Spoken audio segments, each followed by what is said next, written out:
Okay, I'm reading your questions and I'm going to start answering some of them right here. One of the questions is, how can I glow in 7 days? How can I get that natural glow in 7 days? Obviously, we're talking about the skin usually, but it is energy too. So I always think of a glow as just overall health. A lot of people struggle with skin conditions, and a lot of women especially. I know the lighting is very bad here because I don't like bright lights at night, and I really don't like artificial lights. So if anything, I just use these. You see that yellowish light. Anyway, I think you can still hear me and see me. I never wear makeup, and I think it would be best if people could avoid it because it's never anything healthy. And think about it, you just clog your pores and fill up where your skin is trying to breathe. You just totally clog it up with some material that it doesn't know. So how do you get that glow and not have to hide under makeup? Well, the skin you see on the outside is just a continuum of your gut. On the inside, your gut, your digestive system is a layer of skin as well. It's just on the inside. And basically, it's like we're a tube, we're a continuous tube. If you think about it, right at your lips is where it switches from the inside to the outside. But you mainly see the outside. And a lot of people don't think of it as such, but it's that simple. So it always comes back to gut health. Now, what can you do for your gut? Now that is the ultimate basics of what health versus disease is, right? It all starts in the gut, and diseases are caused by, or the underlying issue is toxemia, stagnation, and malnourishment.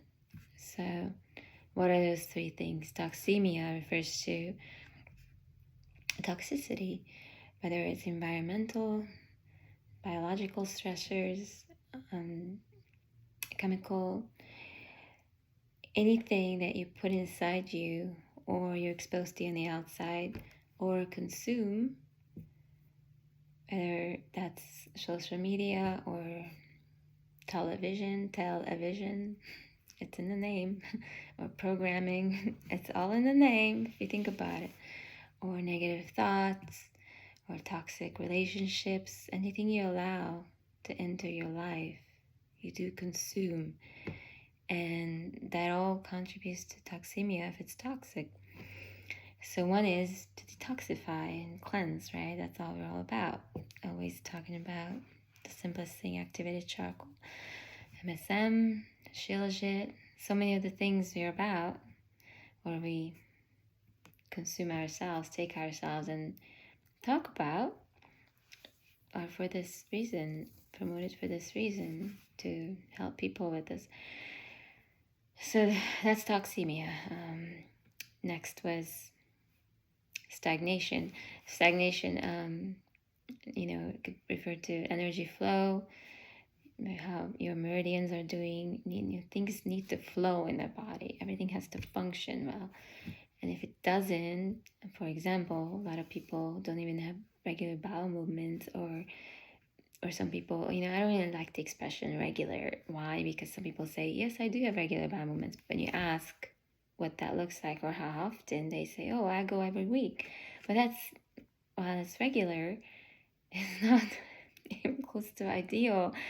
And unfortunately, this is again not something we're educated about.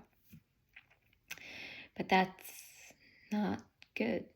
So that is definitely stagnation. Stagnation, when it occurs, think about it. The body naturally tries to detoxify, but when it can't eliminate, the toxins are just sitting there. The toxic sludge is just sitting there. Let me close this here. So what is that going to do? It's going to allow for them to be reabsorbed and the parasites and all the critters to thrive in the body. So other than affecting, of course, the absorption of nutrients. So one is elimination, and elimination, ideally you should have as many bowel movements, as many meals you have. That could be anywhere from 1 to 3 or even more meals per day for some people. I eat one big meal, and I eat one in the small window of the day because I'm a huge intermittent fasting fan. But I know most people eat morning, midday, and evening. So that would be 3 meals. So ideally, it'd be nice if you could see 3 bowel movements every day. And there are things to help that if it's not something that you've experienced naturally. That happens. I've known really healthy people that are otherwise really healthy and do everything perfectly, and yet they just don't have regular bowel movements. They needed help. And some of them said the Shilajit, the MSM, is what helped them, our Shilajit with fulvic minerals and MSM to get there. And okay, well, if that's what it takes, that's fine. You're just getting the nutrients and the benefits in other ways from them too anyway, so it's great. Lastly, malnourishment, it doesn't matter what you eat if you don't absorb them. If the nutrients don't get to your cells, then did it matter that you consumed it? This is why I don't like the saying you are what you eat, because it couldn't be more farther from the truth. You are not what you eat. You are what you consume. You are what you assimilate, and you are what you do not eliminate. So what you consume includes everything that I mentioned in the beginning, from toxic everything in your environment, media, relationships, whatever it is that you allow into your life that's negative. You consume those things too, as well as the positives. But it only matters if you let them assimilate and get to your cells, and you hold on to them if it's, let's say, if it's emotions or toxic person or whatever it is that you're exposed to.